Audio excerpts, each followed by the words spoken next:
Hi guys, welcome back to my channel. It's your girl Winnie Duck here again with another video. If you're new here, welcome. If you're an OG, you already know you have my heart. Please, if you're new here and you're yet to join the family, please click on the subscribe button down below. Join this family. We're on our way to 1,000 subscribers. Whoop, whoop, whoop. Join this family. Help this ministry. This video is a detailed video talking about coming to Ukraine and what you should pack. I already made a video previously on this note, and due to that video I got a lot of questions and I felt like I should film a more detailed video, being that the last one wasn't as detailed.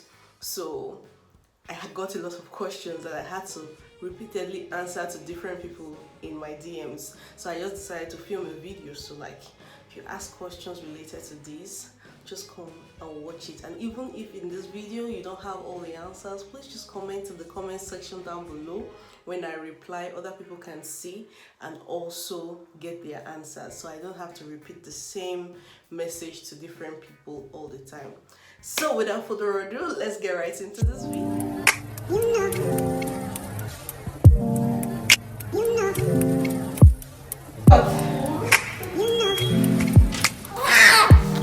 I begin to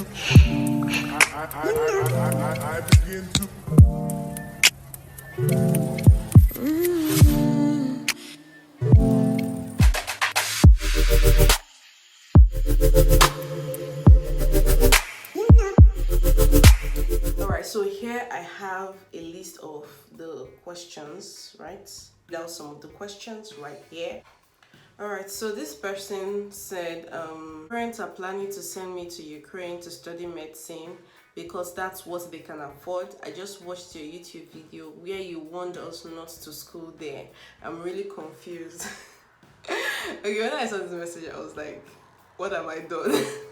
Thing is, I already explained to this person that, like I said in the video, if you cannot afford any other country, then Ukraine is great, right?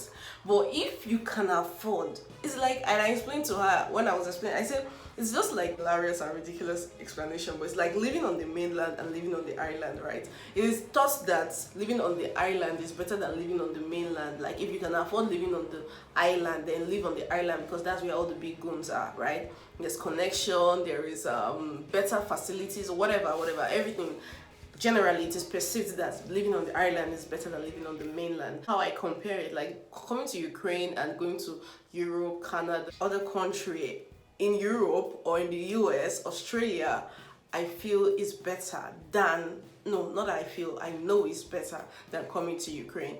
But if you cannot afford these ones because their prices are ridiculously high, 50,000, 15,000, 20,000 pounds, the likes like that, and Ukraine is not up to half of that. So if you can afford that, fine, go ahead. But if not, Ukraine is the best option to me. Like, I'm a graduate of Ukraine Medical University. Like, I did great, I came out great. So do you get me? Have I written Nigerian exams? No, I haven't written Nigerian exams yet.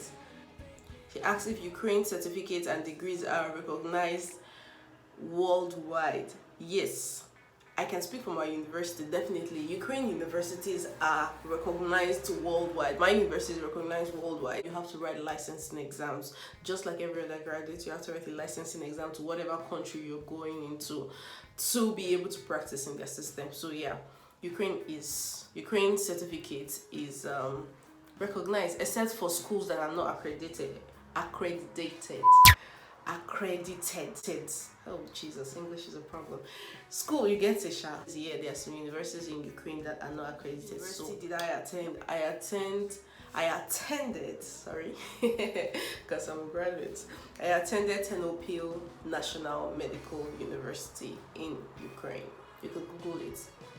Hobachevsky Ternopil National Medical University. Question is, did I do preparatory class? Okay, so preparatory class is like, we call it language course for people that arrive late. It's only for people that arrive late. I didn't do it because I didn't come late. I came, I think, September, if I'm not mistaken, last week of August or first week of September. So if you come from, let's say, November, December, like if you arrive in Ukraine late, like you get your visa late or something, then you might have to do preparatory classes because the classes have gone too far for you to join the students. And when you miss classes like that, you're supposed to do rework, but the school believes that the rework will be too much for you to be able to cope. So you're made to do a preparatory class, then join the next intake. Do you think Ukrainian university is better than Nigerian university when it comes to medicine? Absolutely. Hannah, nobody should come for me because last video I did, my comment section went well. Listen, this is my own take. I attended a few universities, like I'd written JAM and applied to a few schools. I've done preparatory classes like pre-science, pre-degrees and all that stuff. Then I finally got into a university to study medicine.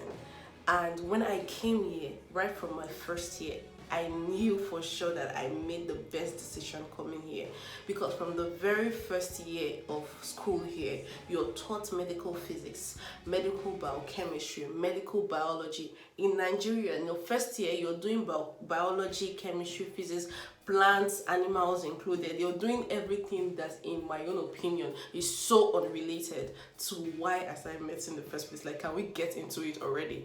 But here you do medical biochemistry, medical chemistry, medical biology, like related to the human body, not animal, not plant. So based on that one point, there are so many other points, but based on that one point, I can say for sure, for shizu, that coming to Ukraine, studying medicine in Ukraine is better than studying medicine in Nigeria. Listen, I am not trying to slander Nigerian medical students or medical schools or anything, but definitely syllabus wise, our materials, we have materials are provided for us. Like, you get to read your materials, like you have them all online. In Nigeria, they expect you to go and buy handouts, they expect you to source for information by yourself, hustle everything by yourself. So to me, I enjoy studying medicine here way much more better than when I was in Nigeria. So to me, studying medicine here is better than studying medicine in Nigeria, and that's on period. Okay. Did you stay in campus or you had your own apartment? Well, I stayed in campus first of all. Campus like hostel. I stayed in hostel because we don't really have like one station place that we call campus here. At least for my school, like we have different locations. So we have one hostel for international students, even though we have about 3 to 4 right now. But when I first started, it was just one hostel for international students. So I stayed in the hostel till my 3rd year. Then from my 4th year to my final year, I stayed in an apartment. So yeah, but for first year students, I would advise that you stay in the hostel first because you're trying to get to know your environment. So it's better for you to start with your own people, you get me, the African community, the international student community in general, then ease off into the Ukrainian system, the Ukrainian life and everything. Like, you've already gotten people that already understand the system, that okay, when you get outside and get confused on something, they'll be there to guide you. And also, Ukrainian landlords are crazy. Honey, they are psycho. I'm lucky to have a good landlord. I can't even slander. There are some good ones, but they are very few. So it's better when you come, just try to learn the waters, then you know how to tread your feet. Do you get me? Yeah.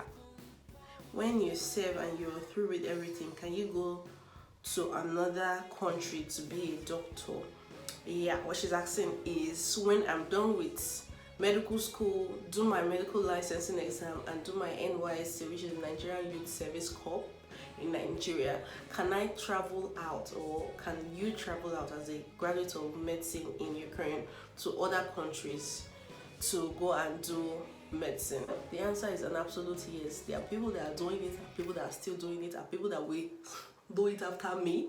Do you get me? Like, there's no hindrance. You can always graduate here and go home, do your licensing exam, and then from there, this is what most people actually do. Most of my senior colleagues, this is what they have done, and more people are still doing it, and more people will still do it. So when you were a student, did you also work? No, you can't work in Ukraine. As a student in Ukraine, you have a student visa. Absolutely, you are not allowed to work. It's illegal. It's illegal to work in Ukraine, listen. But you know, there's a side hustle. Like when I was here, I did hair. I make hair for students while in Ukraine. You get me? There are people that do other things, like basically business, Jerry. There's no like official job where you say, oh, you apply, you work 3 hours a day like the UK and the likes, which is one of the reasons why I say coming here is not good, because like you're only spending money. Your parents are just sending you money. You can't work, you can't do anything. However, people go to Kyiv to work, but it's illegal. As far as you're a student, it's illegal to work in Ukraine, and that's on periods. Like there's no official job allowed, like that's allowed for you, or that's you are allowed to do while you're studying here in Ukraine. So if you do it and you're caught, I mean, it's at your own risk. To get me, people that do it, they do it at their own risk. But as a student, you're not allowed to work in Ukraine. Was it hard to get admitted? It wasn't hard for me. It wasn't hard. Now I hear it's tight. It's a bit tight. Like, because what I just needed, or what you need, is just your WAEC result. Basically, that's the main thing. Getting the right credits in all the courses. Biology, chemistry, physics. What's it called? English, maths, further maths. If you did further maths and all that, like you should have at least a C in those subjects in your WAEC results. And I think you're only allowed, you're allowed to use just one on one sitting. Do you get me? Like you can't combine results. Getting here is not hard, but when you get here, you need to write your entrance exam, which gets dicey. You can get rejected actually after getting here, and then you have to do transfer to another university because the university you initially got admission in did not accept you in, because when you came and you did your entrance exam, you did not pass. It's crazy, yeah, but it is what it is. Yeah, you just have to deal with it, innit? Did you attend the entrance exam in Ukraine? Yes, it was in Ukraine. It's always in Ukraine. You don't do it in Nigeria. Can you remember the fees you paid in the first year? Yes, I paid $4,100 in my first year. That was my tuition fee alone. That's not excluding my accommodation, excluding my feeding, excluding every other thing. Yeah, agency fee and all that little things. Insurance, health insurance, excluding all of that. Tuition fee, basic tuition fee was $4,100, because right now it's different. Normally when you enter the school, whatever you pay in the first year is what you pay till your final year, which was what I paid from my first year to my sixth year, $4,100 every year. But going forward, now it's now a bit more expensive. No, less expensive, but it increases as the year goes by. I'm not sure how it works right now, but like I think they pay $3,600 first year, then pay $3,700 and $3,800, like that, something of that nature. Yeah, sure, something around that. But I think at the end of the day, it sums up to be the same amount I paid from first year to sixth year in total, or maybe $100 or $200 more expensive. Yeah. Video that I did. If you've not checked out that video, I will link it somewhere up on the screen, so you check it out. And if you have any more questions, please do well to leave it in the comment section. My Instagram name is always on the screen, so you check it out and follow me on Instagram, subscribe to my YouTube channel, and till the next time you're on your screen, stay fabulous. I love you. Don't forget to subscribe. Thank you. God bless you. Bye.